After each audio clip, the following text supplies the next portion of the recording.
Jodi Arias arriving for her first court appearance since being found guilty of first-degree murder. Today's hearing was to set a date for the new penalty phase of the trial, which will determine life in prison or death. In her last trial, the jury, of course, was unable to reach a unanimous verdict.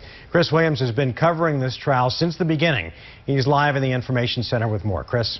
Mark, the timeline was when a new jury will get a chance to decide on life in prison or the death penalty. But while everyone was awaiting results from a closed-door portion of that hearing, 3 members of the old jury were witnessing closure for themselves.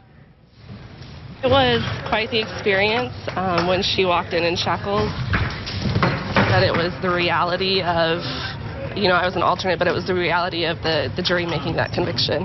So it was a truthful experience. Tara Kelly had no say in whether Jodi Arias got the death penalty or life in prison. She holds nothing back, admitting she would have given Arias the needle. Because her fellow jurors hung on that decision, the brunette, now in stripes and chains, returned to court so Judge Sherry Stevens could set a new penalty phase trial date.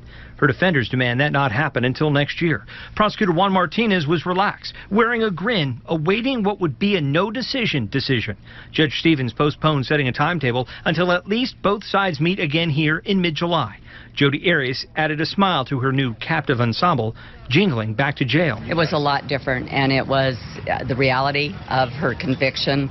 I think that was a resonating experience for all of us. It was something that we all felt very, it was like we knew that we had done our job on the conviction. Juror 16, Mary Lou Allen Coogan, hopes now she can get back to a sense of normalcy. I've invested part of my life in this, and I wanted a little bit of closure. I want to be able to move forward. It's clear not everyone is ready for that, like this cheerful bunch from Dubuque, Iowa. The teachers and moms played hooky on their relaxing vacation so some could join the ever-full gallery. We read on 9 last night that she was going to be in court today, so we came down here to see if we could catch a glimpse at the action. I thought it was fascinating.